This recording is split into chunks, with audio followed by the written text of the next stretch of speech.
trained to be an agitator. He was raised by one of the top communists in the country at the time. Frank Marshall Davis is his father. If you watch the documentary Dreams from My Real Father by Jerome Corsi, Professor Jerome Corsi, you know the true biography of Barack Obama. And it goes like this. His mother, at the age of 16, the family moved from Washington to Hawaii, and she rebelled, as any teenager back then used to, but her father was a top CIA operative. Well, she rebelled by starting to date Frank Marshall Davis, a man more than twice her age, who also happened to be the top communist in the country and a pornographer. So he was taking pictures of Barack Obama's mother, selling them to men's magazines. You can still see the pictures. You can still see Barack on the same couch that she was photographed nude on, too. Amazing. And when she got pregnant, the CIA agent couldn't have his daughter marrying a top communist. So they approached Barack Obama, who was senior, who wanted to get in Harvard, didn't have the grades. So they said, we'll get you into Harvard. You marry my daughter. And that's why he didn't stick around. 2 weeks later, he was gone. Obama even admits that Frank Marshall Davis raised him. And if you see the pictures of Frank Marshall Davis and Barack Obama side by side, they look alike. I mean, you can tell they're related. But if you see them besides Barack Obama, no resemblance whatsoever. So this man was raised as a Manchurian candidate. He is being controlled and ruled. And he was put in place to bring this country to its knees so we could form a one-world government.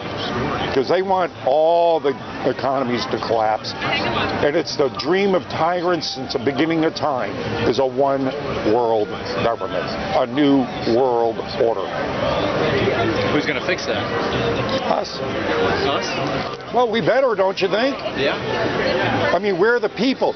No power on earth can beat the public's opinion. Nobody can. Well, you want the people in that they don't want, but the powers that be. See, that's why, look, Sanders, I mean, you go around, Sanders, you saw Sanders stickers everywhere. Bernie posters, Bernie t-shirts. But how then? He could fill up a stadium of 15,000 people. Hillary couldn't get 300. Yet she's in the lead? That right there tells you the system's corrupt. They don't want a populist anybody in there. Now, Trump, he's a populist guy, but he doesn't take their money. He like Bernie, right? He has his own money. So, and he's been dealing with these people for 40 years. He knows all their secrets. He's got them by the cojones. Yeah. So, he's a populist. He's speaking the language that people want to hear, just like Bernie. So it's a populist candidate. He's got a populist message, and he's got the power of the people behind him. Will they allow him to become president? That will remain to be seen, because they know that if he becomes in a position of president, a lot of heads are going to roll, and it's going to be their heads. If he doesn't, a lot of heads are going to roll too. Well, that too, but their heads roll if he gets elected. Yeah. He will release the 28 pages, the first of the 9/11 report, first day in office.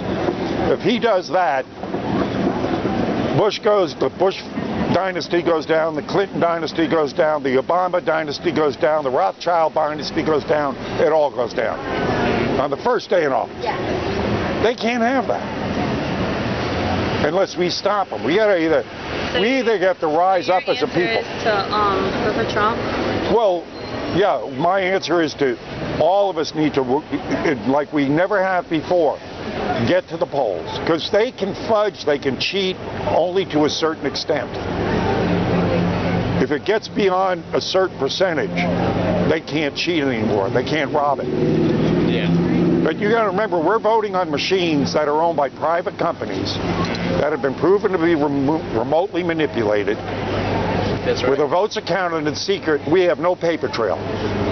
So the only way we can beat that kind of corrupt system is to massively go to the polls and vote for the guy they don't want in. Bernie Sanders. Yeah. But Sanders not going to get it because Clinton's already stolen The that. super delegates are. Yeah, that's what I'm saying. If I was, if I was a Democrat looking for, to be outraged, I wouldn't be outraged at the Republicans and Trump right now. I'd be outraged at Clinton for blatantly stealing the election from Sanders. Right. That's who you ought to be focused. And then she's doing this. All the people, the Bernie, the disruptions at the Trump things, right. All of them wearing Bernie T-shirts and all. They're not Bernie Sanders or supporters. No way. No, those are operatives hired by Clinton to go there, and this way she kills two birds with one stone. She makes Bernie Sanders look bad, and she disrupts Trump. Yeah. Rush Limbaugh is blaming the entire left for that. He's trying to make it us against them. Well, that's Rush. His right side. Yeah, that's Rush. Yeah. That's what he does. He's lumping everybody together. That's Rush. I try to give people enough credit to know to start distinguishing. Hardcore partisans to me are just like bigots. I mean, the only distinction is that, one has a racial connotation. Other than that, they both think of groupthink, and they both demonize anybody outside their group. So, bigots and This is the video I saw. She's saying we need to start praying. Yeah. Or Obama's never going to get out. Or we're not going to have an election. If Christians don't start praying, there will be. She's not the only. I've talked surprisingly to several people this week that have had vivid dreams that we're not going to have an election. I mean, vivid dreams. People that just came up and started talking to me and say, "You don't believe this, but I was just talking about it because I had the sign out here," and I just had this dream. You won't believe this, and they would start talking to me about it. So we're in very precarious times. I would love to see you guys get to be my age. I would love to. But if we don't do something now to stop what's going on, you won't make it. Well, none of us will make it.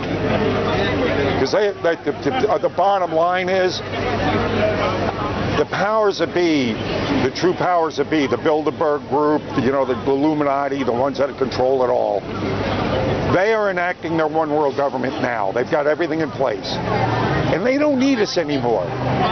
The only reason that the elites needed us this far is because they needed slave labor. They don't need slave labor anymore because they got robots and machines and computers doing more and more of the work. We have become the useless foodie. Sanders even said, and this is something I had to slap again and down for him, right? You heard on last week says, we're going to take all the big rigs off the streets and put them on rails. We're going to do away with that CO2. Well, you jackass, what are you going to do with the 30% of the people employment we have that are truck drivers? What are you going to do with all those people you're going to put out of work? Put them on welfare? So, when Sanders talks, he's talking about solutions that do not work, have never worked. I mean, why are people jumping in ragtag rafts trying to escape socialism in socialist countries? I mean, while Obama was down there visiting that damn socialist communist country, people were jumping on rafts trying to escape it. They've been doing it. If it's that damn good, how come, why would we make ourselves like that? And global warming, I'm sorry. Global warming's a hoax. Anybody that believes in global warming hasn't been paying their attention. You just can't do that. You can't do it. So what? That's just another way to tax us. And we can't have it. We can't have it. Right. Sir, thank you very much. Great talking to you. Global leaders are gathering in Paris doing the to good save work. the world from the biggest threat humanity has ever faced.